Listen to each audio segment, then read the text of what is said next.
Concerts can be a lot of fun, but they don't always go so well. From a tsunami destroying the stage and sweeping the band away, to a massive pyrotechnics malfunction that changed the fire code in the United States forever, there have been some crazy concert disasters throughout music history. Let's get it! Today we're going to look into some of the craziest ones, starting off with the Station Club fire. On February 20th in 2003, what was supposed to be a fun night out took a turn for the worse. The American rock band Great White was set to perform at a venue in Rhode Island called The Station, a building which was originally built in 1946 as a gin mill, then turned into a bar and grill, and later on again converted into a nightclub. But after some major mistakes in planning, tragedy struck, and it resulted in an accident so deadly that it changed the laws across the country forever. As the show was about to begin, 462 fans gathered with excitement before the stage, and at around 11:07 p.m., Great White's lead singer Jack Russell appeared. 13 seconds later, as part of the band's opening pyrotechnics, a fountain of sparks sprayed behind Russell. 2 streams fired straight up and 2 went outward. Everything appeared to be going as planned, with Great White starting to play their first song, Desert Moon. However, 10 seconds in, fans began to notice flames spreading behind the band, and 9 seconds after that, the fire rapidly spread up to the ceiling. Since Great White kept playing, they didn't know that there was a big fire behind them, so fans kind of just thought that it was part of the performance. But as the fire spread uncontained, it became clear that it was by no means part of the show, and caused immediate panic, with the fire alarms beginning to go off. This is when Russell calmly remarked into the microphone, "Wow, that's not good." Concert goers rushed to find exits, which quickly became difficult as smoke was filling the building and nobody could see. A large portion of attendees tried to go through the main entrance, but were slowed from the building's bottleneck design. And apart from the side exit, which was blocked by bouncers, the other 2 were either behind closed doors or too hard to find thanks to all of the smoke. While some windows were operable for escape, many others were barred off. In less than 90 seconds, the nightclub's conditions were considered deadly, leaving a very short amount of time for people to escape. And 6 minutes after the fire started, the entire building was engulfed, eventually burning completely to the ground. Of the 275 people who attempted to escape using the front entrance, only the first 90 managed to evacuate. Within 60 seconds of ignition, someone called 911 and the first fire truck arrived at 11:13, just minutes after the fire started. But unfortunately, it was too late. Hundreds of firefighters responded to the fire, and the inn across the street was used as a temporary shelter for burn victims and a command center for first responders. By 1:30 in the morning, all the affected individuals had been transported to the nearby hospital, which actually reached capacity because of the fire. As a result, 100 attendees died, including the band's guitarist, 2 members of the opener, the show's DJ, and 4 employees of the station. 230 were injured, and 132 escaped uninjured, making this the deadliest firework incident in United States history. But besides the obvious origin of the fire, how did it get out of control so quickly, and what made this situation as bad as it was? Well, there's a bunch of reasons. First is that Great White's manager blatantly ignored the safety precautions of the station's owner. Well, it had been part Oh, man. See, I ain't gonna lie, it's dangerous being in like condensed spaces like that, especially like when it's like fire and like and sparks involved and stuff like that. Like that's real dangerous, man. Like crazy. Its tour structure to use pyrotechnics throughout their show, this was clearly a risky move at an indoor venue, and one which they had already been denied permission to use but still went through with at multiple venues. The owner even knew of this tradition and directly said no pyrotechnics, but Great White's manager went through with it anyway. Which brings us to the second mistake. Inside the club, as part of the renovations installed by the owners, was acoustic foam to increase the sound quality of the old building and insulate sound due to noise complaints. But a major flaw of this foam was its high flammability. Along with being flammable, the foam also has tons of ridges which allowed for sparks to land and sit, eventually catching fire. However, even with these 2 major factors, it still seems like a crisis of this scale could have been avoided. Which brings us to the third issue, the station's long list of fire code risks. Since the building was so old, the grandfather clause stated that if maintained in the same condition, it may be used under previous safety assessment. So for the station, this meant as a bar and grill, the building could hold 258 people. But since it was being operated as a music venue with a majority of the people standing in close proximity of each other, under the assembly building law, 404 were allowed. However, even considering the stretched guidelines, on the night of the incident, 462 people were in attendance, which is 58 people over an already risky assessment. To make things worse, as another part of the grandfather clause, the building had no sprinklers or nearby fire extinguishers, which in later held NSIT simulations on the event would have changed the outcome drastically, potentially putting out the fire before a single life was lost. And apparently the fire marshal even warned this building multiple times. The tragedy of the Station Club fire quickly became national news, and the Rhode Island governor declared a state of emergency. Multiple investigations launched which discovered the multiple slip-ups we discussed earlier, and this resulted in a few people being held accountable. Both owners of the club were indicted, as well as the manager of Great White. Great White's tour manager, Daniel Bichelle, was mainly in trouble for outright ignoring the order against pyrotechnics. Daniel eventually pled guilty against his lawyer's advice to 100 counts of involuntary manslaughter in 2006 and was sentenced to 15 years in prison. He said the reason he pled guilty was in an effort to bring peace. I want this to be over with. But he was eventually released in 2008 after some of the families of the victims expressed support for his parole. Jeffrey and Michael Derderian, the club owners, pled no contest and avoided a trial. Michael got the same sentence as Daniel and was released from prison in 2009, while Jeffrey received a sentence of 500 hours of community service. Both of them were also fined $1 million for failing to have workers' compensation insurance for their employees. In a crazy, ironic twist, the entire tragic event was actually caught on camera by a news cameraman that the owner invited out. Jeff had actually started recently as a reporter as well and was going to do a piece on club safety, which is why he invited the cameraman out to his show for this piece on club safety, which is just insane to think about. In June, following the Station Club fire, the Comprehensive Fire Safety Act of 2003 was introduced, addressing critical issues like grandfathering, amongst others. This act and similar ones began in Rhode Island and eventually swept across the entire nation. By May of 2017, at the site where the station once stood, Station Fire Memorial Park was opened as a permanent memorial to the fire victims. The Station Club fire was a massive tragedy and changed fire codes nationwide, but it seemed avoidable if protocol was followed. However, the band members of 17 never could have imagined that a tsunami— Bro, hold on, time out. You mean to tell me you mean to tell me they ignored the fact that it would be dangerous to have pyrotechnics in that building, and somehow, some way they only got a fine? They ain't getting no jail time. People lost their life. How they only get jail? I mean, how they only get a fine? Bro, that's crazy. They should at least spent like a couple years in jail. About to destroy their concert. On December 22nd in 2018, they probably did have like the company's end of the year family party, hosting popular Indonesian band 17. Taking place on the peaceful beach of a Java resort, the scene rapidly became disastrous as unforeseen weather developed. Late in the evening on a Saturday, Indonesia's state-run electric company PLN hosted a family gathering to celebrate 200 of their employees and their loved ones. As part of the large celebration, they were able to secure a private concert on the beach from a band called 17. As the night went on, all was going well, and everyone was super excited for 17's performance. However, just 2 songs into their set, everything took a turn for the worse. At 9:30 p.m., out of nowhere with zero warning, the stage, which had its back facing the sea, was consumed by water. Oh my. A massive wave had come, destroying the stage and flooding the entire beachside venue with enormous force. Entire families, as well as most of the infrastructure making up the event, were swept away in an instant. As a result of the 2018 Sunda Strait tsunami, the resort party, which took place on the western tip of Java, faced severe casualties. 29 PLN employees and their relatives were killed, and 13 went missing. On top of this, all of 17's band members were swept away during the chaos. Both bassist Bani Perbani and road manager Oki Wijaya were declared dead on the scene. The bodies of the guitarist Sikumbang, drummer Darmawan, crew member Ujang Rustam, and lead vocalist Rifyan's wife, actress and TV personality Dylan Sahara were all found later on, leaving Rifyan Fajarsha as the band's lone survivor. The reason this tsunami occurred was due to a large landslide which happened on Anak Krakatoa, which was a nearby volcano. When the major landslide collapsed into Anak Krakatoa's caldera, a large tsunami formed and struck a large part of Indonesia's coastal region. The tsunami came with little to no warning at nighttime during the nation's Christmas and New Year holiday season, which contributed to the large loss of life. With 426 deaths, the tsunami was the deadliest volcanic tsunami in Indonesia since the 1883 Krakatoa tsunami. Following the tsunami, while search parties were still looking for members of the band, Rifyan put out emotional, heartfelt posts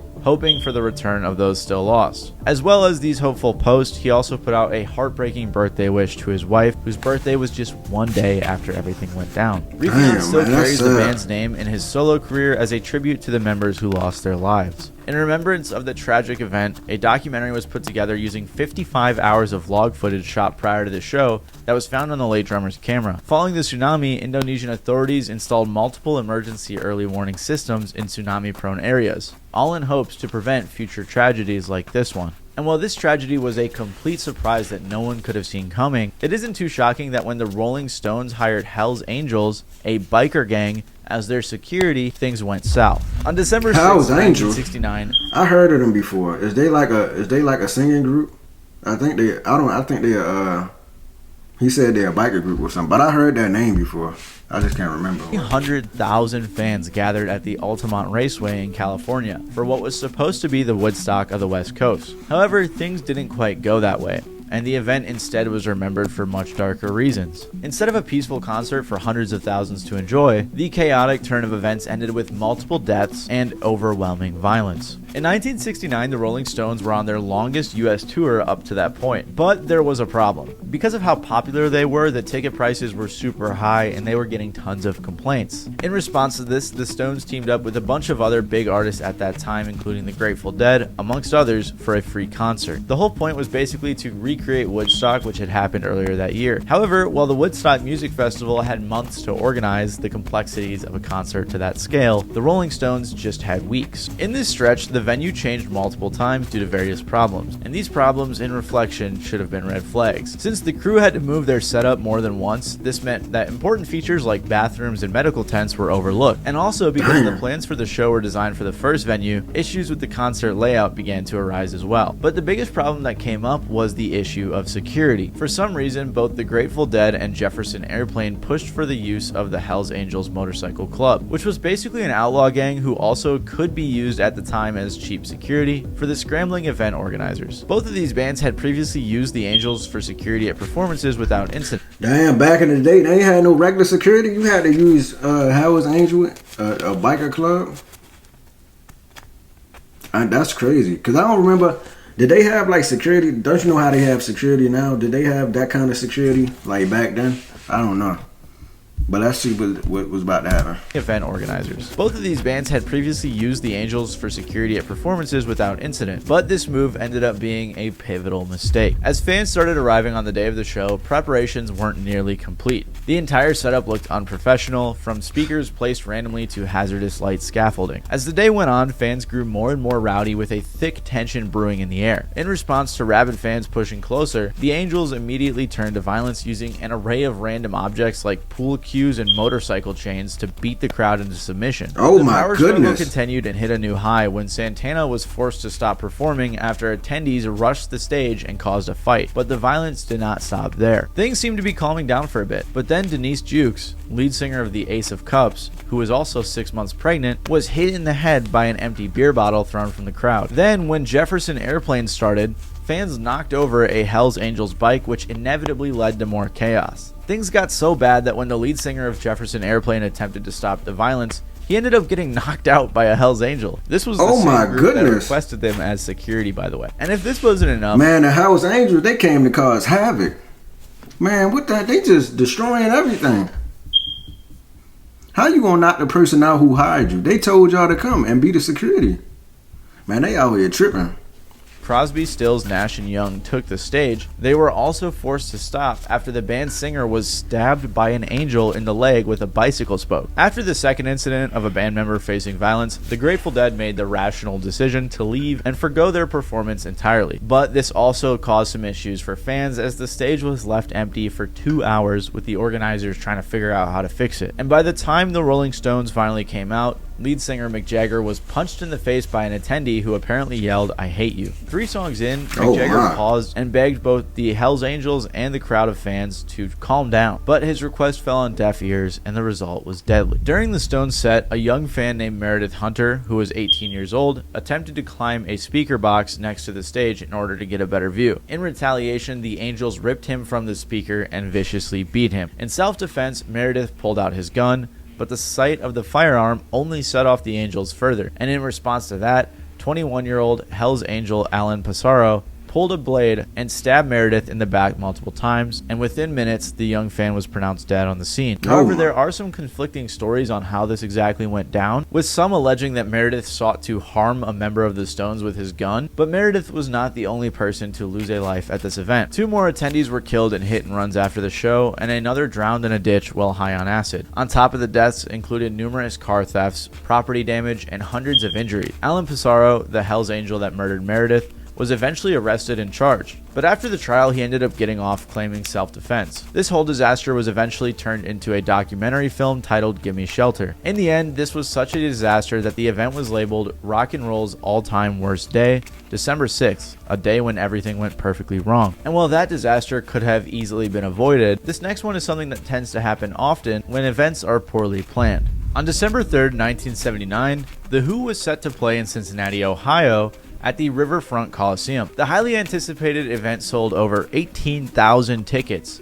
with seating for general admission being first come, first serve. When the floodgates opened, thousands of attendees hoping to get a good seat poured in. But before The Who had even made it on stage, tragedy had already struck, with multiple fans losing their lives. At the time of the disaster, The Who was on their US leg of the worldwide tour. Similar to the Rolling Stones, their high popularity meant that tickets sold out quick. And since the first come, first served seating arrangements basically incentivized a competitive nature, fans weren't afraid to get a bit too rowdy, even if this meant creating multiple safety hazards. Trouble started brewing when a local radio station claimed to a bunch of fans that the gates would open at 3 p.m. Because of this, a ton of people got there early thinking the doors were about to open. Similar to a tailgate for a baseball game, they were drinking and in general pretty much just partying. And as hours went on, the crowd grew to thousands. At one point, it even prompted police to come through and try to manage the horde's energy, which was growing to a noticeably dangerous level. However, when the clock struck 3, the gates stayed closed, and this remained the case for another 4 hours in the frigid Midwest.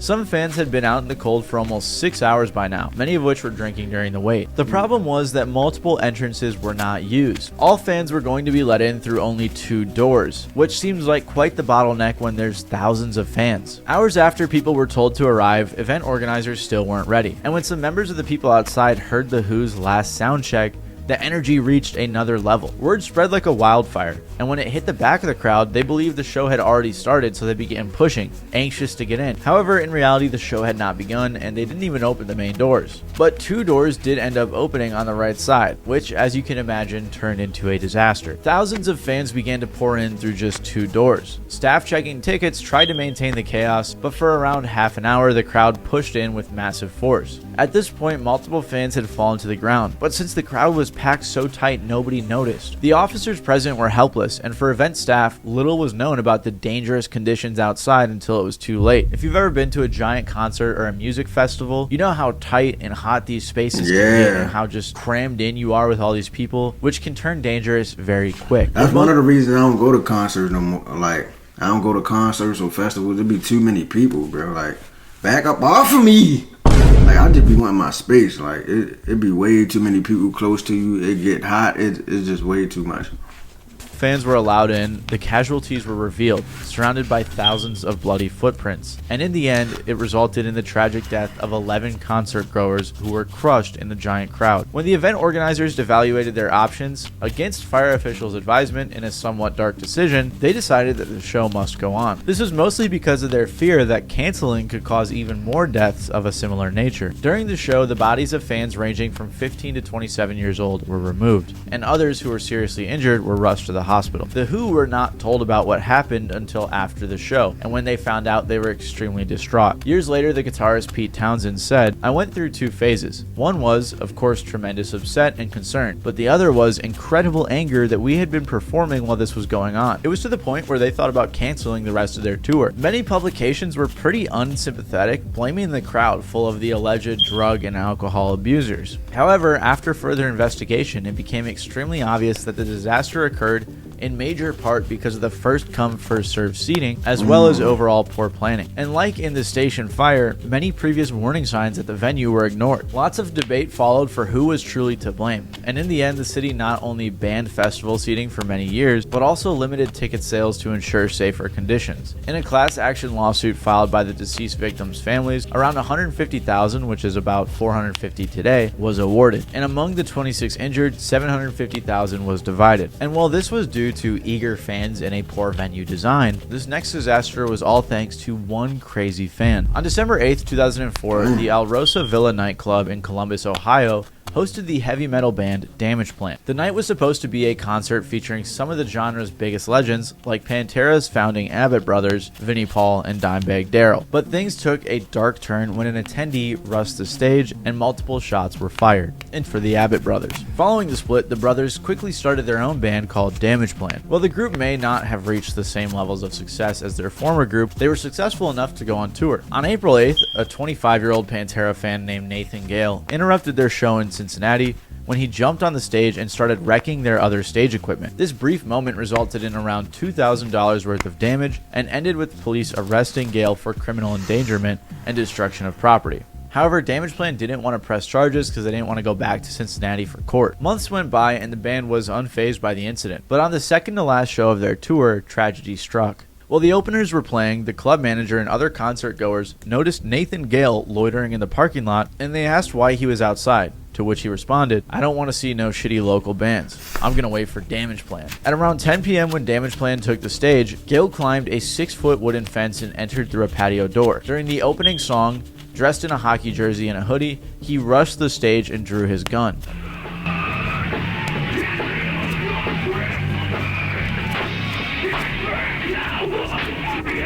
He moved towards Dimebag Darrell and fired 4 times at point-blank range, hitting him 3 times in the head and once in the hand. And at the same time, attendees did not realize that a shooting had taken place, with the security guard stating people were pumping their fists thinking it was a hoax. After shooting Darrell, Gale began firing on others, beginning with the tour manager Chris Paluska, who was shot once in the chest before Damageplan security chief Jeffrey Mayhem Thompson tackled Gale from behind. In the struggle, Mayhem was fatally shot in the chest, back, and upper thigh. Nathan Bray, a Damageplan fan, leapt onto the stage and was fatally shot in the chest while attempting to resuscitate Darrell and Thompson. Aaron Hulk, an Alrosa Villa employee and former Marine, charged Gale while he was reloading, but he was mortally wounded by 6 shots. Travis Burnett, a member of the opener's road crew, attempted to disarm Gale but was grazed by a bullet and then fled the scene when more shots were aimed at his head. Then drum technician John Cat Brooks attempted to subdue Gale but was shot twice in the leg and taken as a hostage. Less than 3 minutes later, Officer James Niggemeyer. Officer James Who? arrived on scene. Ho. Officer James Officer James Niggemeyer. Officer James Niggemeyer. Niggemeyer.